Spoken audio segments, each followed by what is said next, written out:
Steve, you talk about karma. What do you mean by karma?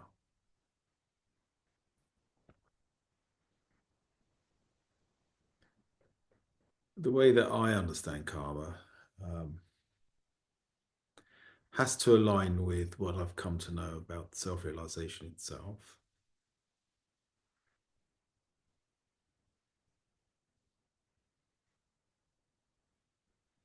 Karma has everything to do with integration. I don't think karma has much on, if you're not relating from pure awareness or the I am, if you're not relating from presence, then you can't cross-reference what is karma, what isn't. Because when you're in presence, there's no karma, there's no cause and effect.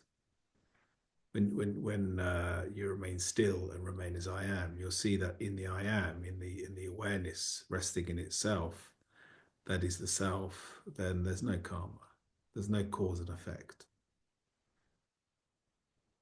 Once this is realized, then you'll come to see karma. And karma is the tendency for identification. And this tendency to identify comes that, there's three kind of subcategories to karma. There's three types of karma. And that's not to make it more difficult to understand. It's not to complicate it. In fact, it makes it easier to understand. It makes sense. So the first karma that we look at, when present, when relating from presence, when observing, you'll come to see that if ever you're disturbed, if ever there is a pattern in you that is triggered, and that triggering always begins with a feeling in the body. And this is what we call the body self.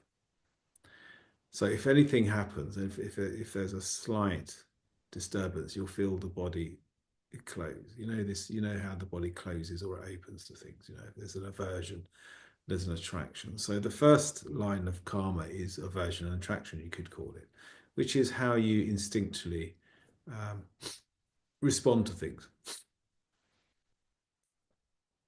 Okay, and that's the first sign of karma. And what happens is you can lose yourself to that karma. You can become the same as that. And this is where the central position of experience takes you away from awareness being the root source to you suddenly being awareness caught up in the body. I feel disturbed, you see. And what happens then is you'll follow that disturbance into its manifestation of karma. The results. There's two further resulting elements of karma. So just from that body identification, you then go into the tendency, the emotion.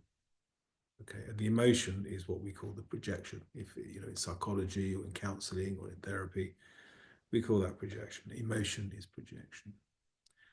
And if you've already identified with the body, you'll then identify with the tendency of the body, the emotion, okay, the projection. And that projection is the second element of karma, okay? And you'll become the same as that. So now you're an emotional body, and then that emotion will then go into the mind. It will go into your attention, and where you've identified with the body and the resulting emanation of the body's disturbance, such as emotional projection, you allow that then to steer your attention, and your attention then becomes the central position of experience. We call that the I, the ego. That becomes a central position of experience, and it's that then superimposes itself on the body. It comes back on the body. I am disturbed. I'm having this feeling, you see. And so within that cluster of karma, you come to see identity. You come to see how you've lost awareness to body, emotional, and attention identification. So when you relate from presence and you're triggered, you will feel these three levels of karma. You will feel the body sensation. You'll feel you'll feel the tendency projection. You'll feel that motivating your central point of um, experience. So that's the mind claiming the experience of the body. You'll see how it superimposes itself on the body. And so, and these are patterns, you see, but you can only see that when it's cross-referenced with presence. As presence, if you can remain as presence, you will clearly see this major pattern of personhood claiming the experience.